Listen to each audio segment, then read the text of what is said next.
Hello! എല്ലാവരും സുഖമായിട്ടിരിക്കുന്നോ? അപ്പം നമ്മൾ ഇന്ന് ഉണ്ടാക്കാൻ പോണതേ പച്ചക്കായും ചെറുപയറും വെച്ചിട്ട് ഒരു അടിപൊളി കറിയാണ് കേട്ടോ. ചോറിനൊപ്പം കഴിക്കാൻ പറ്റിയ നല്ല സൂപ്പർ ടേസ്റ്റി ആയിട്ടുള്ള കറിയാണ്. വളരെ സിമ്പിളുമാണ്. അപ്പോൾ അതിനായിട്ട് തന്നെ ഞാൻ തലേ ദിവസമേ തന്നെ പയർ വെള്ളത്തിലിട്ട് ഒന്ന് കുതിർത്തെടുത്തിട്ടുണ്ട് കേട്ടോ. അത് ഞാനിവിടെ ഒരു മൺചട്ടിയിലാണ് ഉണ്ടാക്കുന്നത്. അപ്പോൾ അതിലേക്ക് ഇങ്ങ് കഴുകി ഇട്ട് കൊടുത്തിട്ടുണ്ട്. പിന്നെ അതിൻ്റെ കൂടെ തന്നെ ഒരു 2 പച്ചക്കായും ഇതുപോലെ ചെറുതായിട്ട് അരിഞ്ഞതാണ്. അതും കൂടി അതിലേക്ക് ഇട്ട് കൊടുക്കുന്നുണ്ട്. ഇനി അതിൻ്റെ കൂടെ തന്നെ ഒരു 5-6 ചെറിയ ഉള്ളി ഒന്ന് മുറിച്ചതാണ്, അതും കൂടി ഇട്ട് കൊടുക്കുന്നുണ്ട്.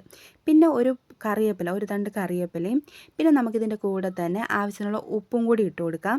അതും കൂടി ഇട്ട് കൊടുത്തിട്ട് നമുക്ക് ഈ പയറും കായും ഒക്കെ വെന്ത് കിട്ടാൻ ആവശ്യത്തിനുള്ള വെള്ളവും കൂടി ഒഴിച്ചിട്ട് നമുക്കിതൊന്ന് വേവിക്കാൻ വയ്ക്കാം. അപ്പോൾ ഇത് വെന്ത് വരുന്ന സമയം നമുക്ക് വെറുതെ ഇരിക്കാൻ പറ്റത്തില്ല, ഇതിനായിട്ടൊരു അരപ്പ് വേണം കേട്ടോ. അപ്പോൾ വളരെ എളുപ്പം ഉണ്ടാക്കാൻ പറ്റും കേട്ടോ. ഈ അരപ്പുണ്ടാക്കുന്ന ഒരു പാടെന്ന് നിങ്ങൾ വിചാരിക്കരുത്. തേങ്ങ ചിരുകുന്നത് ഒരു ഭയങ്കര ടാസ്ക്കാണ്, അതെനിക്കറിയാം. എനിക്ക് ഏറ്റവും മടിയുള്ളൊരു പണിയാണ്. പക്ഷേ എന്നാലും നമുക്ക് ടേസ്റ്റി ആയിട്ട് കറി കൂട്ടണമെന്നുണ്ടെങ്കിൽ കുറച്ചൊക്കെ ഒന്ന് ബുദ്ധിമുട്ടണമല്ലോ. അപ്പോൾ ഞാനിവിടെ ഒരു അരമുറി തേങ്ങ ഫുള്ളായിട്ട് എടുത്തിട്ടില്ല, ഒരു 2 പിടി ഉണ്ടാവും കേട്ടോ. അതൊരു മിക്സിയുടെ ജാറിലേക്ക് ഇട്ട് കൊടുത്തിട്ടുണ്ട്. പിന്നെ അതിലേക്ക് ഒരു 1/2 ടീസ്പൂൺ മഞ്ഞൾപ്പൊടിയും 1/2 ടീസ്പൂൺ ചെറിയ ജീരകം ഇട്ട് കൊടുക്കുന്നുണ്ട്. പിന്നെ ഒരു 3-4 അല്ലി ചെറുതാണ് കേട്ടോ, വലുതാണെങ്കിൽ 2 ഇട്ട് കൊടുത്താൽ മതി. വെളുത്തുള്ളിയാണ് ഇട്ട് കൊടുക്കുന്നുണ്ട്. പിന്നെ അതിൻ്റെ കൂടെ തന്നെ എരിവിന് ആവശ്യത്തിനുള്ള മുളക് ഇട്ട് കൊടുക്കുന്നുണ്ട്.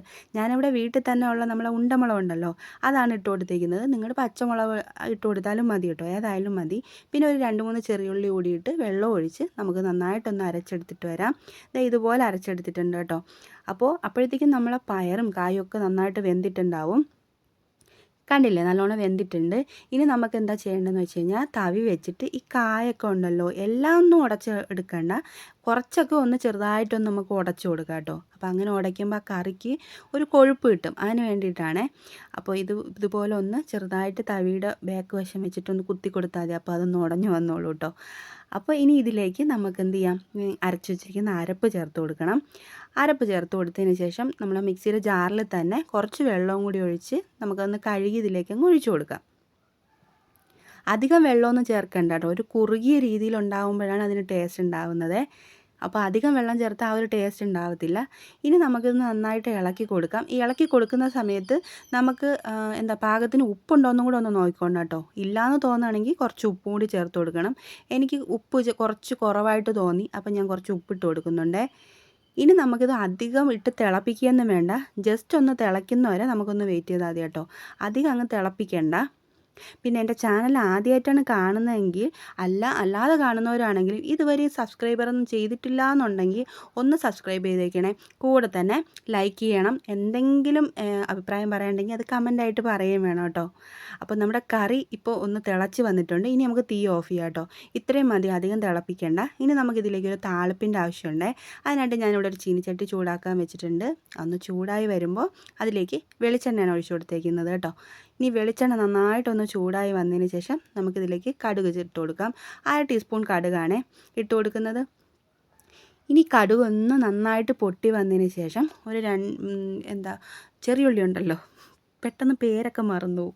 ചെറിയുള്ളി വട്ടത്തിലരിഞ്ഞത് ഇട്ട് കൊടുക്കുന്നുണ്ട് കേട്ടോ. കനം കുറച്ച് വട്ടത്തിലരിഞ്ഞിട്ട് കൊടുക്കുന്നുണ്ട്. അതിനി ഒന്ന് മൂത്ത് വരുന്ന സമയം നമുക്കൊന്ന് ഇളക്കി കൊടുക്കാം കേട്ടോ. അധികം കരിഞ്ഞു പോകണ്ട, കരിഞ്ഞു പോയാൽ ആ കറിയിൽ ഒഴിക്കുമ്പോൾ തന്നെ ടേസ്റ്റൊക്കെ തന്നെ അങ്ങ് മാറിപ്പോവും. അപ്പോൾ അതുകൊണ്ട് തന്നെ ചെറുതായിട്ടൊന്ന് ബ്രൗൺ കളറൊക്കെ ആവുന്ന ആ ഒരു പാകത്തിനാവുമ്പോൾ നമുക്ക് നിർത്താം കേട്ടോ. കണ്ടില്ലേ, ഇപ്പോൾ നന്നായിട്ട് മൂത്തിട്ടുണ്ട്. നമുക്കിനി ഇതിലേക്ക് 2-3 വറ്റൽമുളക് മുറിച്ചതും ഒരു തണ്ട് കറിവേപ്പിലയും കൂടി ഇട്ട് കൊടുക്കാം. ഇനി നമുക്കിത് നമ്മുടെ കറിയിലേക്ക് അങ്ങ് ഒഴിച്ചു കൊടുക്കണം കേട്ടോ. പിന്നെ ഞാനൊരു പ്രത്യേകിച്ചൊരു കാര്യം പറയുകയാണ്, നമ്മളിത് കറിയിലേക്ക് ഒഴിച്ചു കൊടുത്തിട്ട് നമ്മൾ അപ്പോഴും തന്നെ ഇത് ഇളക്കരുത് കേട്ടോ. കറിയിലേക്ക് ഒഴിച്ചു കൊടുത്തതിന് ശേഷം നമ്മളിത് അടച്ചു വെക്കണം. അടച്ചു വെച്ചതിന് ശേഷം നമ്മൾ എപ്പോഴാണോ ഇത് വിളമ്പാൻ ഉദ്ദേശിക്കുന്നത് ആ സമയത്ത് തുറക്കണം. അപ്പോൾ അടിപൊളി മണവും ടേസ്റ്റൊക്കെ ഉണ്ടാവും കേട്ടോ. ആ സമയത്ത് തുറന്ന് അപ്പോഴിളക്കിയിട്ട് വേണം നമുക്ക് വിളമ്പാനായിട്ട്. അപ്പോൾ അതിനൊരു പ്രത്യേക ടേസ്റ്റും മണമൊക്കെ ഉണ്ടാവും. പക്ഷെ ഞാനിതിപ്പോൾ നിങ്ങളൊന്ന് കാണിക്കണമല്ലോ, അതിന് വേണ്ടിയിട്ട് അപ്പോഴും തന്നെ ഇളക്കുന്നുണ്ട് കേട്ടോ. അപ്പോൾ അപ്പോഴും ഇളക്കിയാലും ഇതിന് ടേസ്റ്റ് തന്നെയാണ്. എന്നാലും ഇത് അടച്ച് വെച്ച് കുറച്ച് സമയം കഴിഞ്ഞ് അതിൻ്റെ മണമെല്ലാം കറിയിൽ പിടിച്ചിരിക്കുമ്പോൾ ഒരു പ്രത്യേക മണവും ടേസ്റ്റും ഒക്കെയാണ് കേട്ടോ. അപ്പോൾ നിങ്ങളൊന്ന് ട്രൈ ചെയ്ത് നോക്കണേ. അപ്പോൾ ഇതുവരെയും ഈ പച്ചക്കായും പയറും വെച്ചിട്ട് ഇങ്ങനെ ഒരു കറി ഉണ്ടാക്കിയിട്ടില്ലെങ്കിൽ ഇനി ഇതുപോലെ ഒന്ന് ഉണ്ടാക്കി നോക്കാൻ മറക്കരുത്. അപ്പോൾ ഓക്കെ.